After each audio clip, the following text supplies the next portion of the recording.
इन दोनों शेयरों पे आपकी क्या राय है?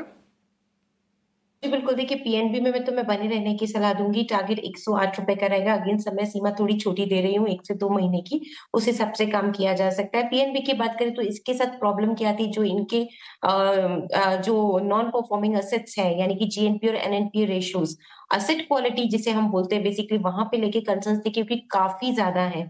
जीएनपीए 6% का, एनएनपीए 1% का, जबकि प्राइवेट सेक्टर बैंक के मुकाबले कंपेयर करें तो काफ़ी हाई है। तो एसेट क्वालिटी को कंसर्न्स है लेके, लेकिन अब मैनेजमेंट जिस तरह की गाइडेंस दे रहा है, मुझे लगता है कि वो मेंटेन करेंगे जीएनपी और एनएनपी रेशियो 6% और 1% रिस्पेक्टिवली। तो वो एक इम्पोर्टेंट पॉइंट है। दूसरी तरफ निम की गाइडेंस भी यहाँ पे 3% के ऊपर की दी है, वो भी एक बढ़िया लगता है। मेरे हिसाब से 3% के आसपास के निम्स की गाइडेंस दी है, तो वो भी ठीक लगती है। लेकिन मैं होल्ड करने की सलाह दूँगी नई बैंक के लिए। मैं भी आशीष सर से बिल्कुल यहाँ पे सहमत हूँ कि बाकी बैंक ज़्यादा अच्छे लग रहे हैं, तो लेकिन लिया हुआ है तो बिल्कुल बने रहा जा सकता है। मेरे इनिशियल टारगेट 108 के रहेंगे। गेल की बात करें तो ये काउंटर भी अच्छा है। देखिए गेल में अब आगे हमें अच्छी सीएजीआर ग्रोथ देखने को मिलेगी। 2-3 कारण हैं। इनका जो पेटकेम सेगमेंट है वहाँ से प्रॉफिटेबिलिटी बढ़ेगी। दूसरा, लगभग 3800 किलोमीटर की एक नई गैस लाइन गैस पाइपलाइन ये कमेंस कर रहे हैं।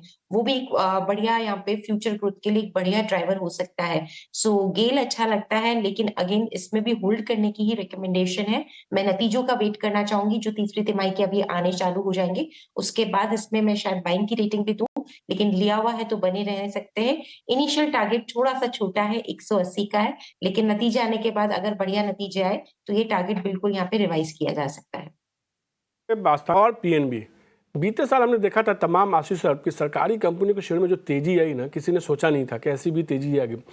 आप सबको याद होगा प्रधानमंत्री ने खुद ही कहा था संसद में कि जिन सरकारी कंपनियों की आलोचना होती है आप उसमें खरीदारी कीजिए, और ये शायद ही इतिहास में कभी ऐसा सुनने और देखने को मिला। उसके बाद हमने देखा तमाम सरकारी स्टॉक्स में रैली देखने को मिली। 70-75% का रिटर्न तो आम बात थी कंपनियों में।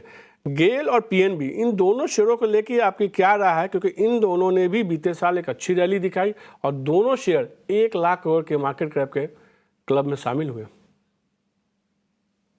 देखो पीएनबी मेरे मुताबिक उसका टर्न अराउंड काफी रियल है। सिर्फ अभी मेरे को लग रहा है कि मार्केट में अभी भी उतना विश्वास नहीं आ रहा जितना कि कैन बैंक और बीओबी में है मार्केट को। थोड़ा टाइम लग रहा है। तो मेरे मुताबिक अगर इसकी मैनेजमेंट कमेटी देखो और जो पिछली इनकी जो मीटिंग हुई थी उसमें इनके जो सीईओ की अगर आप कमेंट्री सुने तो ये बहुत अच्छा, बहुत ही शानदार टर्न अराउंड हुआ है इनके ऑपरेशंस का। और मेरे मुताबिक ये काफ़ी खराब थी इसकी हालत 3-4 साल पहले जब नीरव मोदी का स्कैम हुआ था। तो वहाँ से टर्न अराउंड काफ़ी सिग्निफिकेंट है और काफ़ी कंप्लीट हुआ है और मेरे मुताबिक अभी भी इसमें बहुत स्कोप है। थोड़ा यहाँ पे अगेन कंसोलिडेट करेगा स्टॉक, बट 135 का टारगेट है जो कि मेरे मुताबिक इस साल में आना चाहिए। तो अभी भी इसमें खरीदारी कर सकते हैं क्योंकि अभी भी आपका 35% प्लस अपसाइड पोटेंशियल है। तो कभी भी ये स्टॉक आप किसी के भी खराब दिन में अगर आपको नीचे के स्थानों पे मिले तो इसमें ज़रूर खरीदारी कर सकते हैं आप। में गिरावट आती है तो पीएनबी में खरीदारी करके चल सकते हैं। यहाँ से करीब 35-40% का रिटर्न देखने को मिल सकता है। गेल पे क्या नजरिया है सर आपका?